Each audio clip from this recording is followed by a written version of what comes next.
abusador. 11 están detenidas esperando medidas de coerción o ser extraditados a solicitud de Estados Unidos. De ser los dueños de la vida nocturna en el distrito y la provincia de Santo Domingo, pasaron a ser acusados de manejar una red de narcotráfico internacional operando durante casi 20 años. ¿Cuántos militares tenían participación en las empresas que las autoridades le atribuyen a Peralta mientras mantenían su investidura como miembros de las fuerzas castrenses?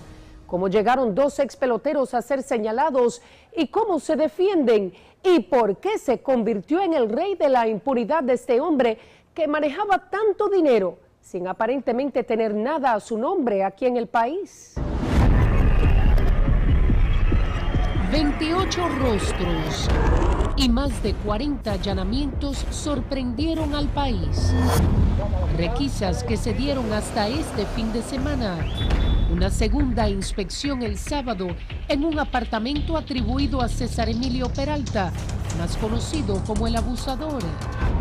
El primer allanamiento en la lujosa Blue Tower se efectuó el martes. Durante una intervención simultánea en decenas de locales comerciales, centros nocturnos y viviendas, como parte del desmantelamiento de lo que las autoridades calificaron como una de las organizaciones del crimen organizado más importantes del Caribe y Estados Unidos.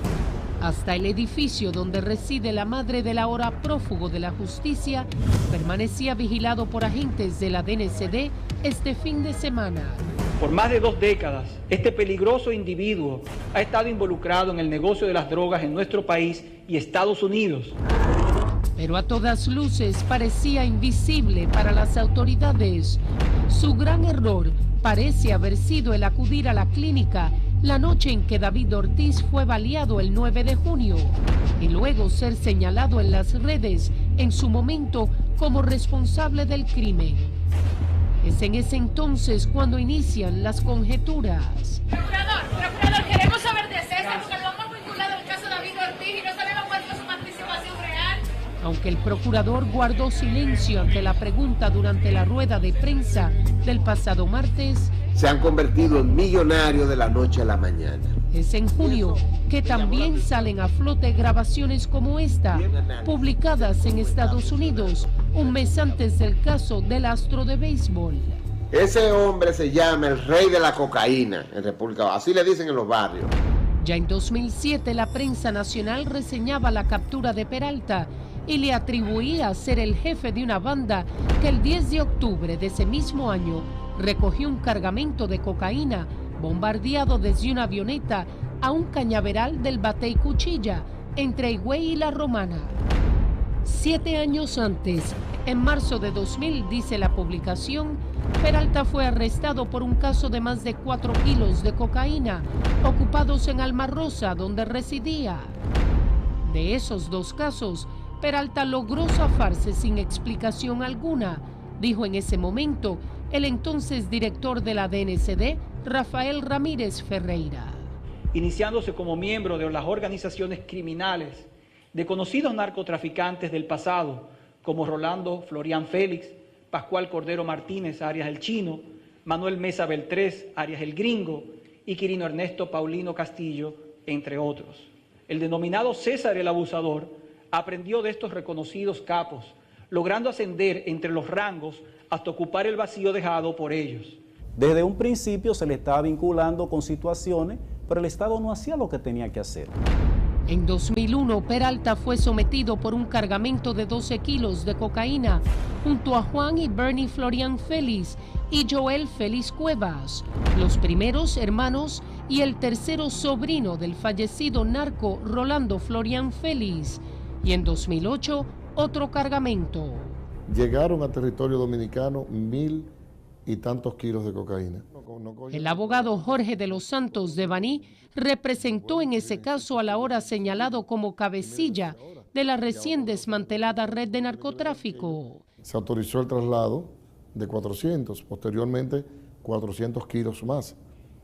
Al momento de ser trasladado, el resto de los kilos de cocaína que figuraban en ese cargamento, ahí se apresó a una determinada persona. se refiere a José Martín de la Cruz. Fue la única persona que le fue condenado como consecuencia del proceso de investigación de este referido caso de especie. La investigación, dice el abogado, vinculaba al denominado El Abusador con el cargamento introducido por la playa de Sabana Ubero en Baní. Ellos lograron intervenir el teléfono o el móvil en la cual de manera firme establecía el proceso de investigación que él dirigía, la forma en la cual llegó el cargamento aquí. Sin embargo, un tecnicismo legal le permitió continuar transitando por el camino de la impunidad.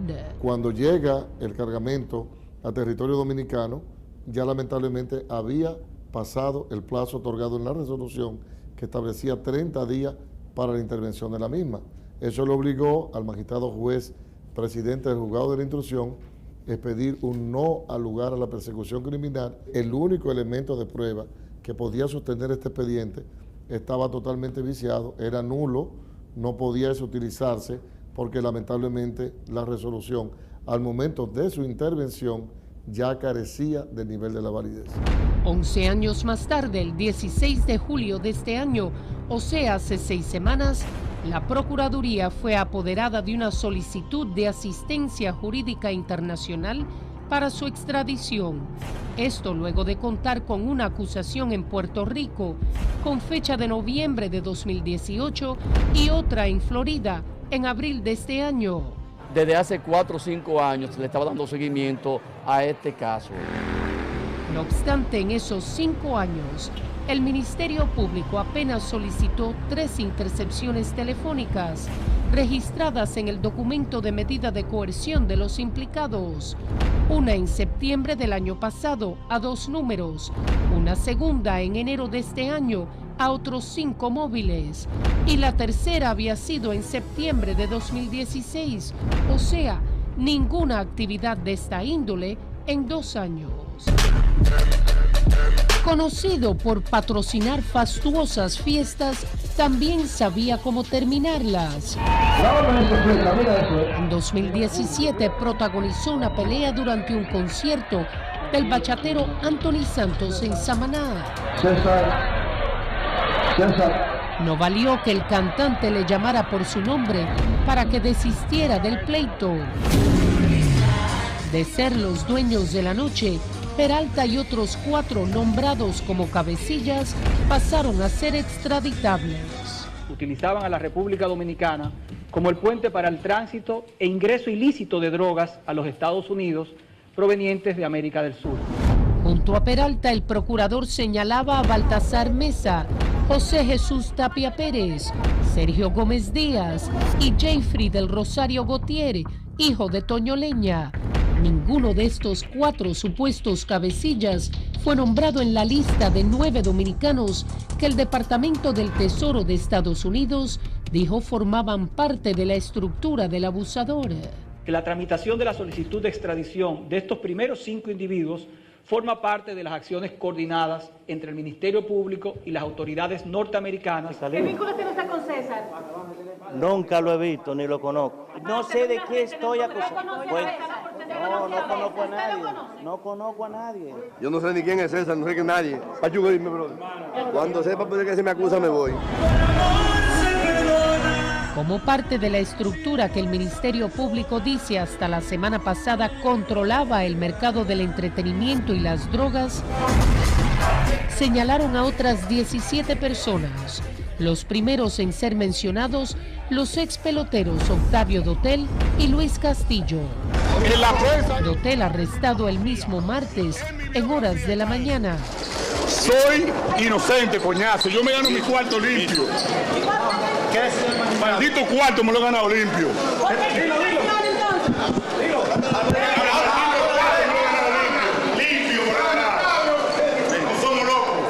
Visiblemente molesto, el ex pelotero que durante 14 años jugó con diferentes equipos en grandes ligas, asegura que el origen de su fortuna es lícito. Me han tratado como un delincuente, algo que yo nunca he vendido. No soy delincuente. Las fotografías no le ayudan. En esta es visto al lado de Peralta, con su mano en su hombro. A su derecha, David Ortiz. Una persona limpia. Al ex lanzador y también sargento mayor del ejército, el Ministerio Público le atribuye ser uno de los colaboradores principales en el aspecto del lavado de activos, diciendo que su condición de exjugador de béisbol le permite mover grandes sumas de capital sin levantar sospechas de las autoridades del sistema financiero, constituir empresas para servir de fachada a los negocios ilícitos de la organización. Su dinero lo tiene y tiene de más y ha tenido una forma legítima de producirlo. Ibelia Batista es representante legal de Dotel. ¿Qué necesidad tiene una persona con esta cantidad de dinero de ser testaferro de otro? El Ministerio Público dice que realizó varias interceptaciones telefónicas en las cuales Dotel alegadamente puede ser escuchado realizando negociaciones con otros de los miembros de la organización criminal y ponen como ejemplo que es escuchado hablando con un tal Mascota pidiéndole un local. Ellos saben la identidad del tal Mascota. Sin embargo, Mascota no está requerido, no está investigado, no está sometido. En el contenido de la orden de arresto, Mascota no está. Ambiorix Silverio Polanco, alias Mascota, es señalado en la solicitud de medida de coerción como miembro de la organización criminal, pero efectivamente su nombre no fue mencionado entre los buscados. El Ministerio Público continúa diciendo que en la misma conversación se escucha a Dotel proponerle al alias Mascota: yo quiero poner un negocito de lo que nosotros hacemos. El señor Octavio Dotel dice que sí, que ese señor le debe un dinero, 100,000 pesos le debe, y él lo está llamando para que él le pague su dinero de su negocio, pero ¿qué ilícito hay en eso? Batista define como un error censurable la acusación en contra de Dotel. ¿Qué veracidad hay en eso si tú ni siquiera lo estás requiriendo? Cuando quien tú estás diciendo que es el miembro de la organización criminal es Mascota y tienes el nombre y la identidad, o sea, ¿por qué tú no lo apresas? En las interceptaciones, supuestamente también se escucha al ex pelotero ordenando a Alan Dollar que le mande $2,000. De esta manera, asegura el Ministerio Público, Dotel finge realizar transacciones financieras por cuenta propia para disimular el origen ilícito del dinero obtenido del narcotraficante, como puede observarse, dicen las autoridades, en algunas operaciones sospechosas, como la adquisición de una villa de lujo en el complejo turístico Casa de Campo, en conjunto con el también ex pelotero Luis Antonio Castillo Donato. Ellos dos son amigos, eran amigos de la señora Eridania del Carmen Jorge, que es quien figura conforme a este contrato de venta como la dueña de la Villa 21, que es la que aduce el Ministerio Público, ha sido objeto de una transacción sospechosa. Las autoridades sostienen que tanto Dotel como Castillo han estado realizando inversiones en inmuebles de lujo con técnicas comunes empleadas en el lavado de activos, como ocurre en la venta simulada a través de un préstamo con garantía sobre la Villa Las Colinas número 21, inmueble sobre la cual tiene dominio César Emilio Peralta. La operación que ellos hicieron fue con la villa número 10, que también en aquel entonces era propiedad de la señora. Ella era dueña de la 10 y de la 21. Sin embargo, la abogada sostiene que ambos peloteros negociaron con Eridania Jorge Estrella la villa número 10. Para esto, Dotel habría emitido este cheque de $700,000 con fecha del 19 de febrero de 2015. Otros 900,000 los habría pagado Castillo, también con un cheque de una institución financiera de Estados Unidos. Como una persona que está haciendo lavado paga un dinero de una operación de préstamo con un cheque certificado de un banco extranjero, en este caso los Estados Unidos. Sostiene que es en medio de la transacción que se dan cuenta que había un inconveniente con la propiedad y es la empresa desarrolladora del proyecto que se los hace saber. Como prueba muestra este correo electrónico del 19 de mayo de 2015, enviado por Arelis Núñez de Costa Sur a Cesarina Rosario Cruz, la notario que trabajó el contrato, El mensaje dice: recuerde que debe corregir la primera página de la descripción del inmueble. Tiene que decir solar número 21 de Villas Colinas. Cuando haga la corrección me envía la página de nuevo. El contrato dice Las Colinas número 10. Cuando ellos hicieron el préstamo en base a la 10 y lo depositan en Costa Sur dice, no, un momento, es que la 10 no es de ella, porque la 10 está en litis. Cambien esa página y pónganle 21, porque la 21 es la de ella. Asegura así lo hicieron y remitieron nuevamente el contrato. La señora ciertamente va, corrige la primera hoja y pone 21, pero entonces al día siguiente lo impugna en falsedad a través de este acto. En dicho acto del 5 de mayo de 2016, Jorge Estrella notificó, previo al sometimiento a la justicia penal de Dotel, Castillo y a la notario, por falsificación de documentos y asociación de malhechores. Jorge Estrella aseguró que el contrato firmado con los ex beisbolistas es un documento totalmente falsificado, el cual no merece en lo absoluto ningún valor jurídico, ya que describe el inmueble y el solar número 10 de Villas Colinas. Sin embargo, les introdujeron falsificándole el número del solar número 21. La acusación del Ministerio Público manifiesta que en documentación remitida por la empresa desarrolladora del complejo, el 15 de enero de 2015, Dotel y Castillo suscribieron un contrato de venta definitiva para comprar la villa Las Colinas 21 por un monto de 30 millones de pesos. Contradictoriamente, dice el documento, en fecha 16 de enero, suscriben además como acreedores un supuesto préstamo con garantía hipotecaria por la suma de $1.600.000, con la misma villa puesta como garantía de la deuda, lo cual carece de sentido según las autoridades si ya habían adquirido la propiedad de la misma un día antes. Esa villa, al no tener título, al no estar registrada en ningún lugar, ¿qué tú haces cuando tú negocias de esa forma? Tú haces un pagaré, tú haces un contrato de préstamo con garantía hipotecaria y haces un contrato de venta a los tres. ¿Por qué? Porque si por alguna razón tú no puedes ejecutar con la garantía hipotecaria porque no tiene título, entonces tú ejecutas tu contrato de venta directo, porque tú necesitas tener garantía.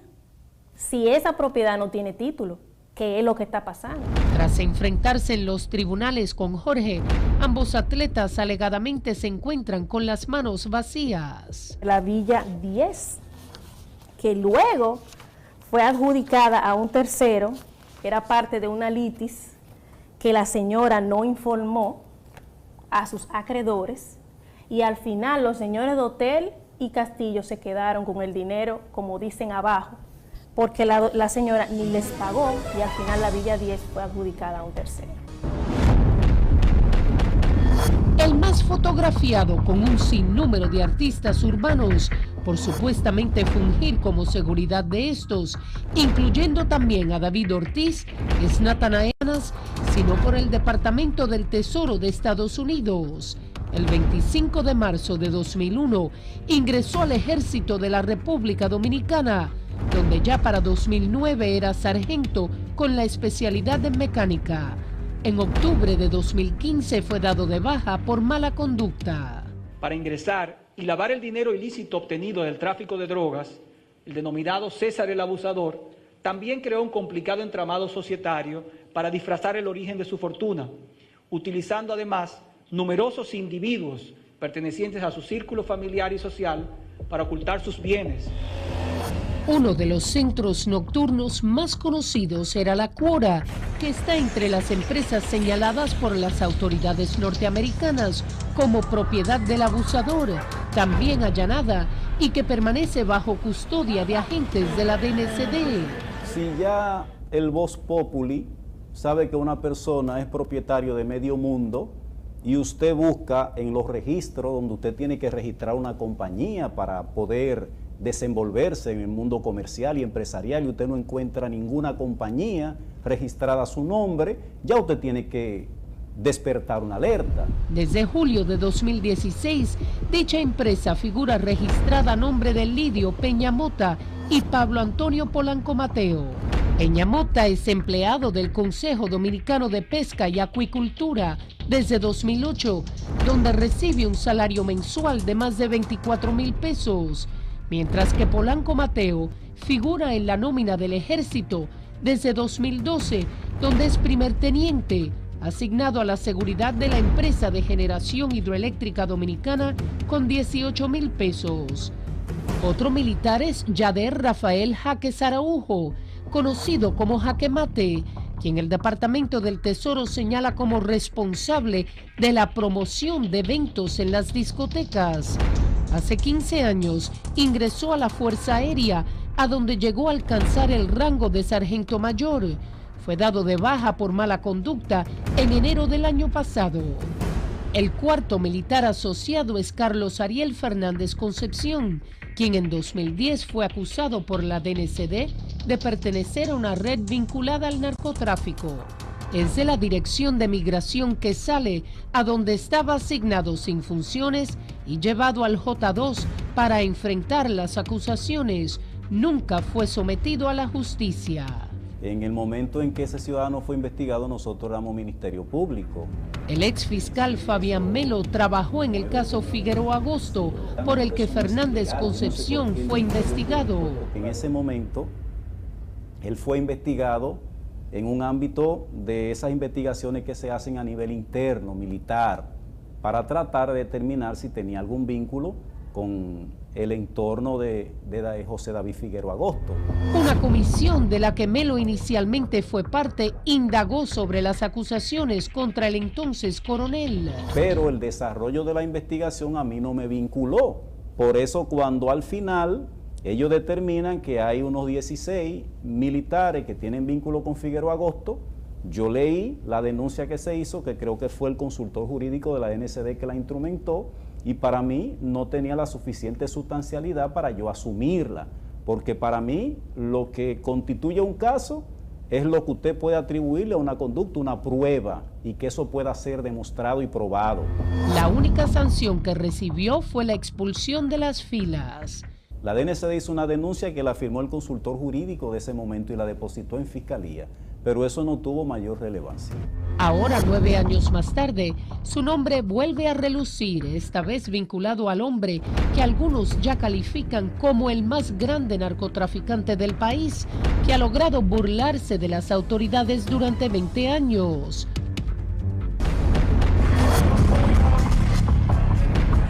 Otros 4 centros nocturnos y una disquera, según el Departamento del Tesoro, también eran utilizados para el lavado de dinero y tráfico de mujeres, procedentes del transbordo de toneladas de cocaína y cantidades significativas de opioides a través de la República Dominicana y hacia los mercados de consumo en Estados Unidos, Puerto Rico y Europa.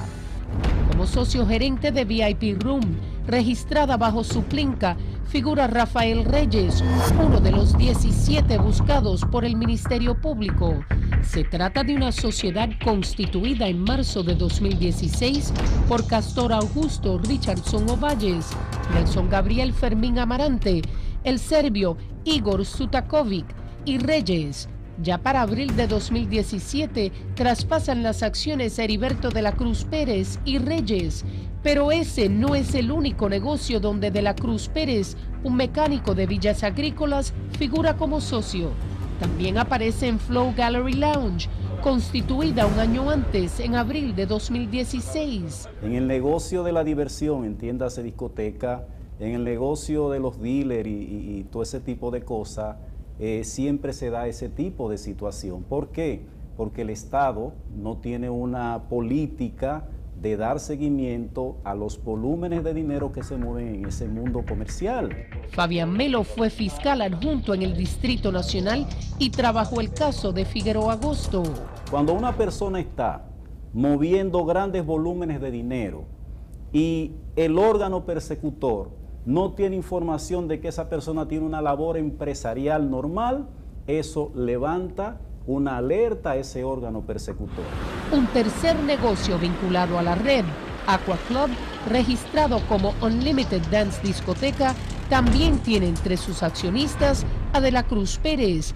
Este sería su tercer centro nocturno, creado en marzo de 2015. Si aquí hay decenas de personas que tienen inversión en el mundo de la diversión, de discotecas y bares, en el mundo de los restaurantes, en el mundo de los dealers, que mueven grandes volúmenes de dinero y no tienen un origen empresarial que se pueda decir que son personas que han producido ese dinero de una manera lícita, y el Estado no lleva a cabo mecanismos para determinar cuál es el origen de ese dinero, es una irresponsabilidad del Estado. Ese mismo año, José Bernabé Quiterio, otro de los señalados por el Ministerio Público, también entra como accionista de Aqua, aunque sale en 2018. A Bernabé Quiterio, alias Niño, las autoridades le acusan de pretender presentarse en la sociedad como un exitoso hombre de negocios, pero la realidad es, según la acusación, que todos estos negocios formaban parte de una estructura controlada por Peralta, y él mismo no tiene forma de justificar inversiones de este tipo mediante ingresos de naturaleza lícita. Bernabé Quiterio participa como accionista en por lo menos 12 negocios, incluyendo otros 5 bares. Tal es el caso de Caprice Dance Club, constituida en 2013. A los 4 meses entra como accionista Roberto José Cáceres José, alias Mameluco, también vinculado a la red. A Cáceres José también se le atribuye la propiedad de varias empresas de venta y distribución de bebidas alcohólicas que, según la acusación, sirven de fachada para el blanqueo de las ganancias de la estructura criminal investigada. 101 bebidas y mamelucos suplidores, en las que también figura como accionista y supuestamente suplían las bebidas de los centros de diversión controlados por el abusador. Las autoridades aseguran contar con interceptaciones de llamadas en las que se escucha a Mameluco participando en conversaciones para la coordinación de la ejecución de negocios ilícitos con otros de los miembros de dicha organización. En el Zapatazo de Villa Consuelo, empresa también allanada, aparece Edward Patricio Montero Cabral, sindicado como colaborador de la recién desmantelada organización. Es socio desde octubre de 2005 junto a 2 hermanos. Todos negocios prósperos que cualquier auditoría visual indicaría movían millones en solo una noche. Sin embargo, son negocios calificados por fuentes de la Dirección de Impuestos Internos como de comportamiento irregular por el efectivo que manejan. No es hasta hace 2 años que la institución fiscalizadora les empieza a echar el ojo, sin ninguna información de otras autoridades que indicaran que llevaban a cabo investigaciones paralelas. Todas, con la excepción de VIP Room, tienen deudas con impuestos internos que rondan entre los 168,000 pesos y los 1.8 millones. Pero las deudas no conllevan el cierre, solo las multas si no son pagadas. Una, Flow Gallery, adeuda 11.6 millones de pesos y ha sido multada en 2 ocasiones por no entregar facturas a los clientes. Por la misma violación también fueron multadas Caprice, VIP y La Cuora. Esta última cuenta con un cierre suspendido, notificado en 2018. Otro también en la mirilla es Alan Gilberto Bueno Alcequiés, señalado como el manejador de Alan Dólar, calificándola como la agencia ilegal de cambio de divisas de Peralta. Bueno Alcequiés habría sido una de las personas con las que se comunicó el ex pelotero Octavio Dotel para que le mande $2,000. El accionista del sello disquero Bárbaro Records, fundado en 2014, es Jonathan Alexander Ureña Martínez, también entre los señalados por Estados Unidos. Ana Gregoria Perestén tiene la mayoría de acciones de Soluciones Gastronómicas Soluga, conocida como Alpanino, empresa que el Departamento del Tesoro también vincula a Peralta. Entre los señalados también se encuentra Jamie Verónica Núñez Rodríguez, quien en 2007, junto a su hermana Vicky Vilmaris, acompañaban a Peralta cuando fue arrestado en medio de una balacera en una discoteca en Santo Domingo Este. Todo está bien.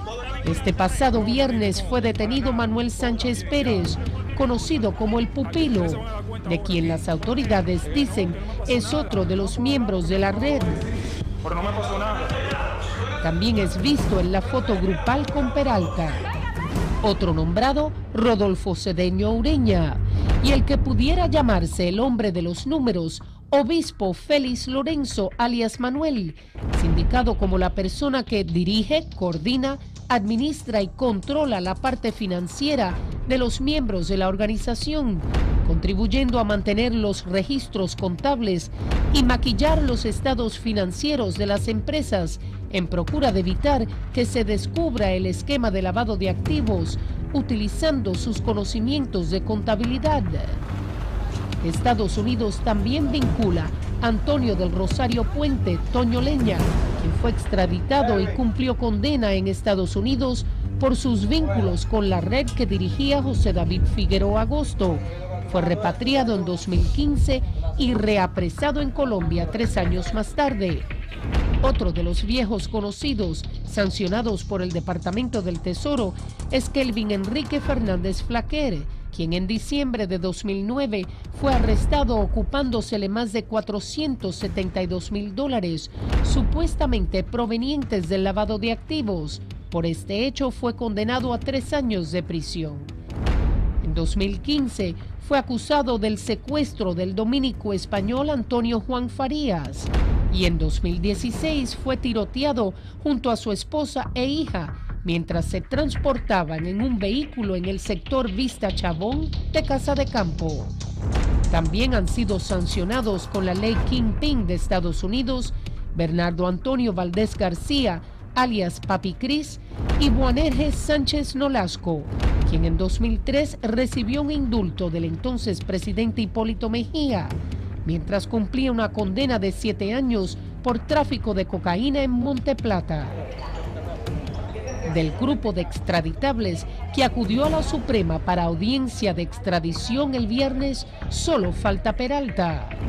No se explica cómo César el Abusador fue visto el sábado 17 en Punta Cana disfrutando en un hotel y no aparezca ya para el 20, día en que se realizaron los aparatosos allanamientos con más de 700 personas, incluyendo 500 agentes de la DNCD. Advertido o no, en este edificio de apartamentos donde reside el ex coronel Fernández Concepción, fuentes indican a El Informe que vieron